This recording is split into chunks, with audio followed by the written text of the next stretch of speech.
बहुत समय पहले की बात है। एक राज्य में एक न्यायप्रिय और दयालु राजा शासन करता था।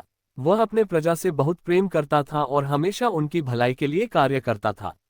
राजा वृद्ध हो चुका था और अब उसे अपने राज्य के लिए एक ईमानदार उत्तराधिकारी की तलाश थी, क्योंकि उसका कोई संतान नहीं थी।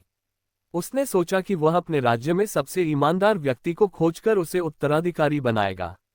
लेकिन ये जानना बहुत मुश्किल था कि कौन सबसे अधिक ईमानदार है। राजा की योजना। एक दिन राजा ने घोषणा की कि वह अपने राज्य के सभी किसानों को एक विशेष बीज देगा।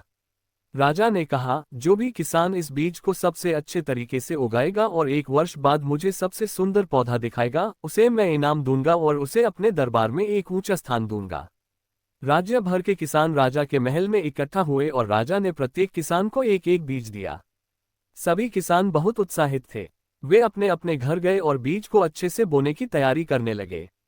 ईमानदार किसान का संघर्ष। राज्य में एक गरीब किसान था जिसका नाम गोपाल था। वह बहुत ही मेहनती और ईमानदार व्यक्ति था। उसने भी राजा से बीज लिया और उसे अपने घर लाकर बहुत सावधानी से मिट्टी में बो दिया। उसने रोज उस बीज की देखभाल की, उसे पानी दिया और धूप में रखा ताकि वह अच्छे से बढ़ सके। लेकिन कुछ हफ्तों बाद भी बीज से कोई अंकुर नहीं निकला। गोपाल बहुत चिंतित हुआ। उसने मिट्टी को नरम किया, खाद डाली, पानी सही मात्रा में दिया, लेकिन बीज फिर भी अंकुरित नहीं हुआ। गांव के दूसरे किसानों के खेतों में बीज से सुंदर पौधे उगने लगे। कुछ किसानों के पौधे तो बहुत ही हरे भरे और बड़े हो गए थे। सभी किसान एक दूसरे से अपने पौधों की तुलना कर रहे थे और राजा को सबसे सुंदर पौधा दिखाने की तैयारी कर रहे थे। लेकिन गोपाल का गमला अब भी खाली था। उसने बहुत कोशिश की, लेकिन बीज से कोई पौधा नहीं निकला। राजा के दरबार में परीक्षा। 1 वर्ष पूरा हो गया और सभी किसान अपने अपने पौधे लेकर राजा के महल में पहुंचे। वहां तरह तरह के सुंदर पौधे लगे हुए थे। कुछ पौधे तो बहुत ही ऊंचे और हरे भरे थे, जिन पर फूल भी खिले थे। गोपाल बहुत ही दुखी था, लेकिन उसने सोचा, मैं राजा से झूठ नहीं बोल सकता। जो सच है वही दिखाऊंगा। वह अपना खाली गमला लेकर महल पहुंच गया। महल में सभी लोग उसकी ओर अजीब निगाहों से देख रहे थे। कुछ किसान उसका मजाक उड़ाने लगे, अरे ये कैसा किसान है, इसका बीज तो उगा ही नहीं।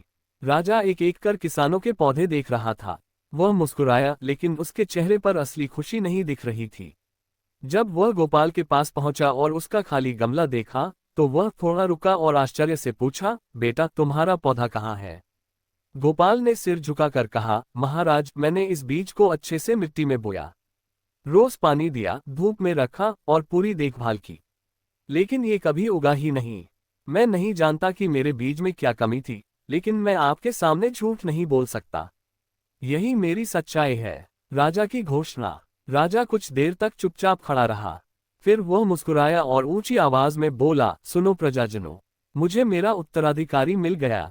ये सुनकर सभी लोग चौंक गए।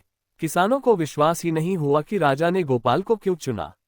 राजा ने आगे कहा, जो बीज मैंने तुम सबको दिए थे वे सभी उबले हुए थे। उनमें से कोई भी पौधा नहीं उग सकता था, लेकिन फिर भी तुम सभी ने मुझे सुंदर पौधे लाकर दिए।